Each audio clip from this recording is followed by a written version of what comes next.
প্রিয় দেশবাসী, আপনাদের সামনে আজকে আমি একটা সমস্ত রাজনৈতিক দল এবং বাংলাদেশের সমস্ত জনসাধারণের কাছে একটি আবেদন নিয়ে উপস্থাপিত হয়েছি এবং আপনাদেরকে বিনীতভাবে অনুরোধ করব, আপনারা আমার এই কথাগুলো শুনে সবাই মিলে জোরালো দাবি জানাবেন যে হয় মানে জীবন দিব কিন্তু জুলাই সনদকে দিব না। জুলাই সনদ বাস্তবায়ন আদেশকে বাস্তবায়ন করার জন্য গণভোটের আয়োজন করা হয়েছিল। গণভোট অধ্যাদেশকে আমরা বাতিল করে দেই, তাহলে এটি বাংলাদেশের জনগণের সাথে এক ধরনের প্রতারণা করা। অন্তর্বর্তীকালীন সরকার যে শপথ পড়লেন, এই শপথ তো সংবিধানে নেই। যখন মনে চায় তখন হায়ার, যখন মনে চায় তখন ফায়ার করা যাবে না। মনে হচ্ছে সরকার র্যাকলেস, বেপরোয়া, ডেঞ্জারাস। তারা এখানে ডিসঅনেস্টির আশ্রয় নিচ্ছে। কেন এই কথাটা বললাম? আমি একটা রিট ফাইল করেছি। এই রিট ফাইল করার মূল উদ্দেশ্য ছিল হচ্ছে বাংলাদেশের যিনি এখন রাষ্ট্রপতি আছেন তিনি হচ্ছে দ্বৈত নাগরিক। তিনি ইউনাইটেড আরব আমিরাতসেরও নাগরিক, আবার উনি মালয়েশিয়াতেও ওনার সেকেন্ড হোম। এইখানে কাগজে লেখা আছে ওনার সেকেন্ড হোম মালয়েশিয়াতে। এবং এইটা যখন উনি করেন, তখন যখন উনি শপথ নিয়েছিলেন তখন ওনার এই রেসিডেন্সি ভ্যালিড ছিল। রেসিডেন্সি ভ্যালিড ছিল 2024 সাল পর্যন্ত, আর উনি শপথ নিয়েছিলেন 2023 সালে।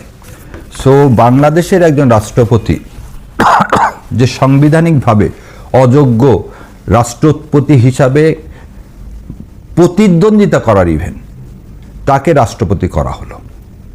এবং সেই সময় যেহেতু ফ্যাসিস্ট আওয়ামী লীগের সময় কারো কোনো রকমভাবে এগুলো প্রশ্ন তোলার কোনো সুযোগ ছিল না, সেই জন্যে আমরা এই প্রশ্ন তুলি নাই তখন।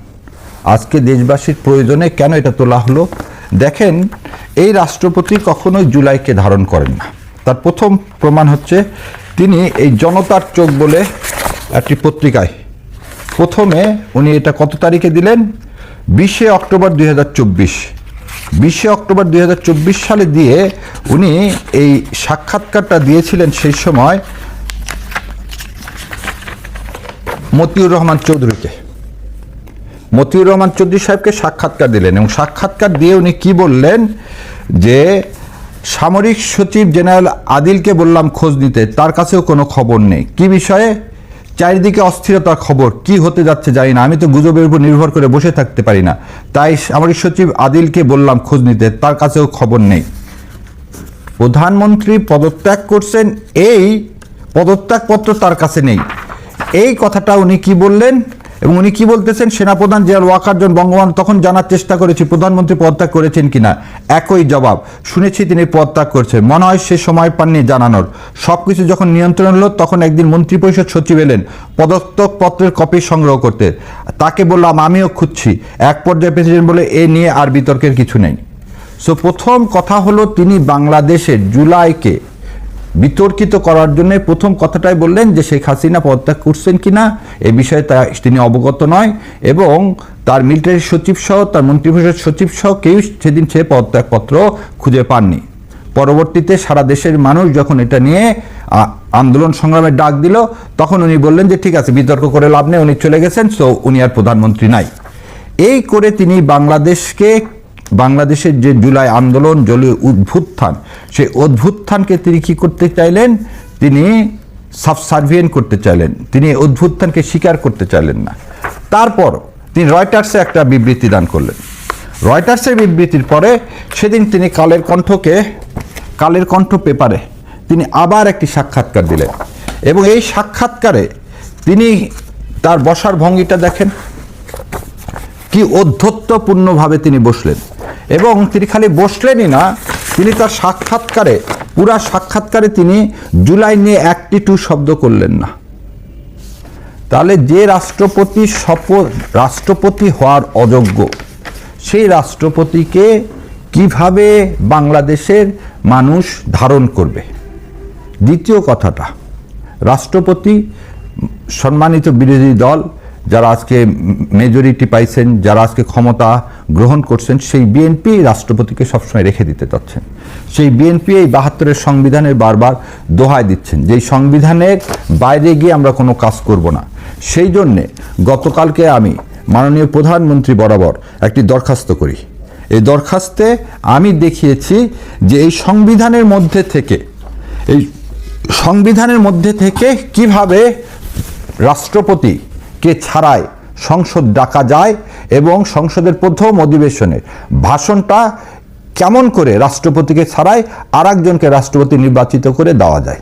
এখানে আমি দেখিয়েছি যে প্রথম কারণ হলো এই রাষ্ট্রপতি যিনি জুলাইকে ধারণ করেন না, যিনি আওয়ামী লীগের মধ্যস্থতাকারী হিসাবে এখন সারা দেশের কাছে পরিচিত, যিনি এই সরকারকে ইনস্টেবল করার জন্য প্রতি মুহূর্ত কাজ করে যাচ্ছেন, সেই লোককে দিয়ে আমরা পবিত্র সংসদ, এই জুলাইয়ের স্পিরিটের উপরে যে সংসদ, যে গণভোট, সেই সংসদকে আমরা তার কাছ থেকে এই সংসদ শুরু করা হবে কিনা।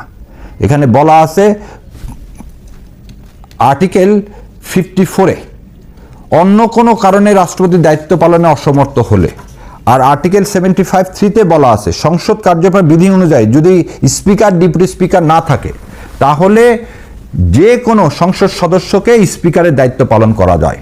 সো সেই কারণে আমি মাননীয় প্রধানমন্ত্রী এবং বিএনপির চেয়ারপারসনের কাছে অনুরোধ করেছি তার দল থেকে তিনি একজন সংসদ সদস্যকে এই স্পিকার হিসাবে নমিনেট করুক, একজন স্পিকার হিসাবে নমিনেট করা। কারণ স্পিকার ডেপুটি স্পিকার কেউ নাই, তাহলে সংসদ চালাবেন কে? এবং যে সংসদ সদস্যকে তিনি স্পিকার হিসাবে নির্ধারণ করবেন এবং তার জন্য সংসদ পর্যন্ত ওয়েট করার কোনো দরকার নেই, উনি এখনই একজনকে সংসদ সদস্যকে এই 74-এর 3 ধারার বলে স্পিকার হিসাবে নিয়োগদান করতে পারেন এবং সেই স্পিকার আর্টিকেল 54-এর আন্ডারে রাষ্ট্রপতির দায়িত্ব পালন করতে পারেন। সো যেহেতু কনস্টিটিউশনের মধ্যেই আছে এবং তার দল সংখ্যাগরিষ্ঠতা, তারা চাইলে ভোটাভুটি করলেই, যেহেতু তাদের যেমন আজকে তারা ঘোষণা দিয়েছেন ডেপুটি স্পিকার হবে বিরোধী দল থেকে, স্পিকার হবে তার দল থেকে, সেই স্পিকারই তিনি নিয়োগ করেন, সেই স্পিকারই রাষ্ট্রপতির দায়িত্ব পালন করবেন এবং এই 72-এর 1 অনুযায়ী সেই স্পিকারের কাছে যিনি রাষ্ট্রপতি হিসেবে দায়িত্ব পালন করবেন তার কাছে এদেশের সমস্ত সংসদ অধিবেশন ডাকার জন্য সমস্ত দলগুলো, খালি তো সংসদ অধিবেশন না, এখানে আরও একটা কাজ আছে, সেটা হচ্ছে সংবিধান। তো আর কার্যকারিতা নাই, এই কথা সঠিক।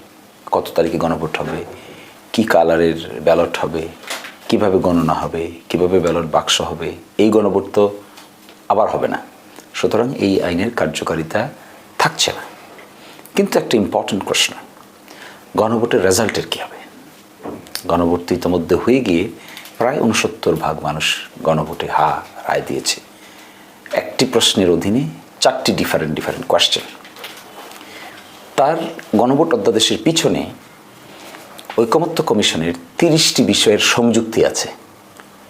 এই 30টি বিষয়ের ব্যাপারেও এখানে ইনক্লুড করা হয়েছে। তো গণভোট যদি বাতিল হয়, শুধু গণভোট অধ্যাদেশই বাতিল হবে না, ওই ঐকমত্য কমিশনের যে 30টি সংযোজিত বিষয় আছে শিডিউলে যোগ করা, ওই 30টি সংযোজিত বিষয়ও একই সাথে এখানে আইনের অংশ হিসেবে আর থাকবে না, বাধ্যবাধকতা থাকবে না। ফলে আমি মনে করি এই গণভোট অধ্যাদেশটি যদিও তার কার্যকারিতা নাই, কিন্তু এটিকে আইনে রূপান্তর করে রাখা উচিত, অ্যাক্ট হিসেবে সংসদ কর্তৃক গ্রহণ করা উচিত।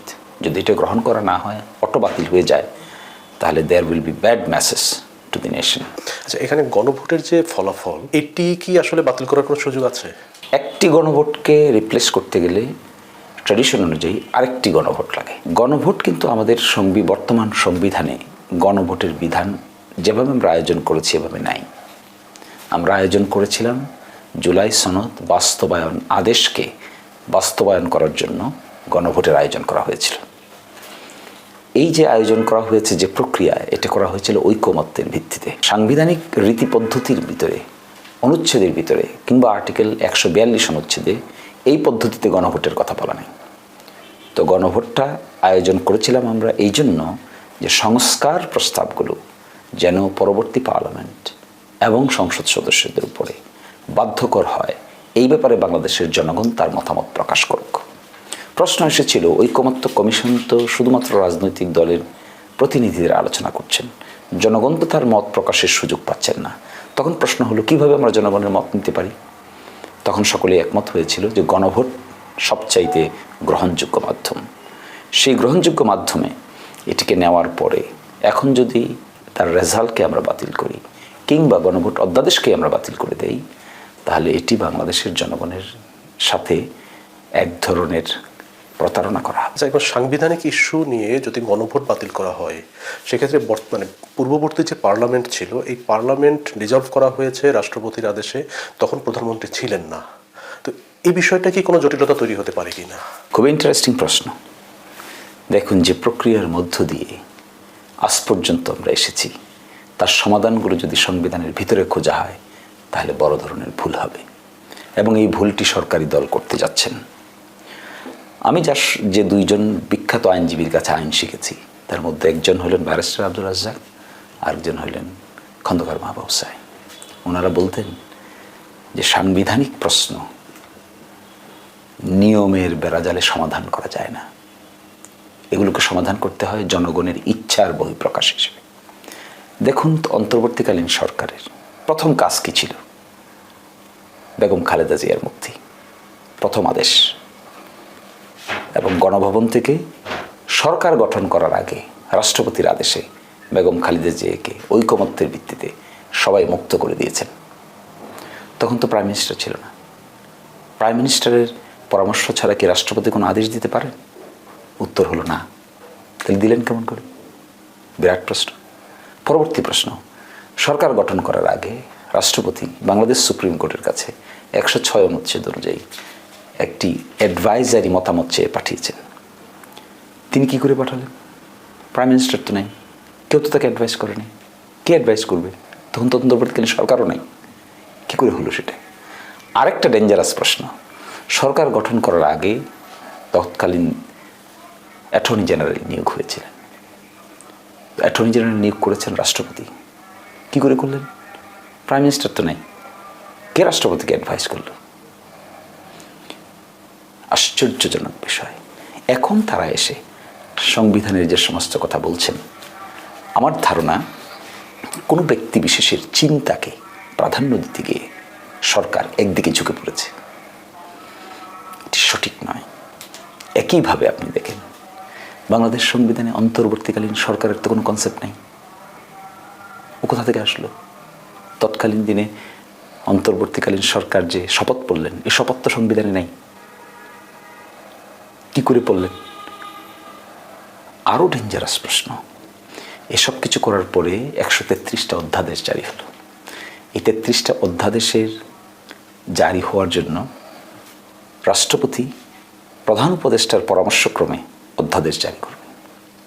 কারণ রাষ্ট্রপতি দুটো কাজ ছাড়া বাকি কিছুই পারেন না নিজ থেকে। একটি হলো প্রধানমন্ত্রী নিয়োগ দিতে পারেন, একটি প্রধান বিচারপতি নিয়োগ দিতে পারেন। কিন্তু এই দুটো কাজের বাইরে 133টি অধ্যাদেশ জারি করেছেন প্রধান উপদেষ্টার পরামর্শক্রমে। তো প্রধান উপদেষ্টার কনসেপ্ট সংবিধানে নেই, তো তার পরামর্শ কী করে নেবে? তিনিই বা পরামর্শ কী করে দিবেন? এইবার শুনেছি সরকার বলছে যে বিগত এই 18 মাসে যা হয়েছে এটিকে তারা বৈধতা দেওয়ার জন্য আরেকটি নতুন আইন পাশ করবেন। এর মানে কি? তারা ধরে নিচ্ছেন এটা অবৈধ। একটা জিনিসকে বৈধতা দেওয়ার প্রশ্ন কখন আসে? যখন একটা জিনিসকে আপনি অবৈধ হিসেবে স্বীকৃতি দিবেন, তবেই প্রশ্ন আসে যে আপনি তাকে বৈধতা দিবেন। এটি তারা করেছিলেন 5th অ্যামেন্ডমেন্টে। জিয়াউর রহমান সাহেব শাসনামলের 3-3.5 বছরকে তারা বাংলাদেশ পার্লামেন্টের 5ম সংশোধনী পাশ করে বৈধতা দিয়েছিলেন। কারণ তারা জেনেছিলেন যে ওই কাজগুলো ছিল অবৈধ। কি করেছেন সেই সময়? তারা সংবিধান সংশোধন করেছেন মার্শাল ল প্রক্লেমেশন দিয়ে। ম্যাসিভ পরিবর্তন, বিসমিল্লাহ থেকে শুরু করে আল্লাহর উপর পূর্ণ আস্থা বিশ্বাস থেকে শুরু করে একেবারে শপথ পর্যন্ত বড় ধরনের পরিবর্তন করেছিলেন। তারাই এখন এসে আমাদেরকে সংবিধানের দোহাই দিচ্ছেন। আমি মনে করি কি জানেন? আমি মনে করি খুবই ইম্যাচিউর পলিটিক্যাল আন্ডারস্ট্যান্ডিংয়ের ফল হিসেবে তারা এই যুক্তি উপস্থাপন করছেন। This is very mature. এটা অনেকটা, আমি আগেও বলেছি, নিজের পায়ে নিজে কোরাল মারার সামিল। আমি কথা কেন বলছি? ওনারা নিজেরা যদি প্রজাপতি রাতের বেলা উড়ে আলো জ্বলছে আলোর কাছে যায়, মৃত্যুবরণ করে, তাতে উকিলের কিছু আসে যায় না। কিন্তু যখন একই প্রজাতি, একটা প্রজাপতি মৃত্যুবরণ করে, তখন পার্শ্ববর্তী প্রজাপতি সতর্ক হওয়াটাই স্বাভাবিক। আমরা তাদেরকে এই পরামর্শ দিচ্ছি এই জন্য, কারণ এই সময়ের বেনিফিশিয়ারি যারা, সরকার, আমরা, এনসিপি, বাংলাদেশ, বাংলাদেশের জনগণ সকলেই এই সিচুয়েশনের বেনিফিশিয়ারি। তো আমরা দেখছি সুস্পষ্টভাবে তারা আগুনের দিকে ধাবিত হচ্ছেন।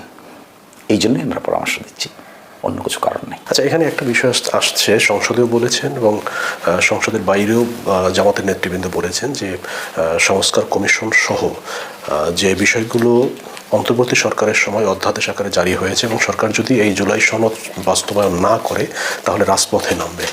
তো এই বিষয়টা আসলে ব্যাখ্যা করবেন কিনা আপনি, যে রাজপথে নামার প্রক্রিয়াটা তাহলে কি হতে পারে যদি বিএনপির পক্ষ থেকে এই সংস্কার কমিশন সহ অন্যান্য বিষয়গুলোকে তারা না মানেন, বা এই যে অধ্যাদেশটি তারা যে গণভোটের যে অধ্যাদেশ এটি যদি তারা না মানেন, বাতিল করার চেষ্টা করেন?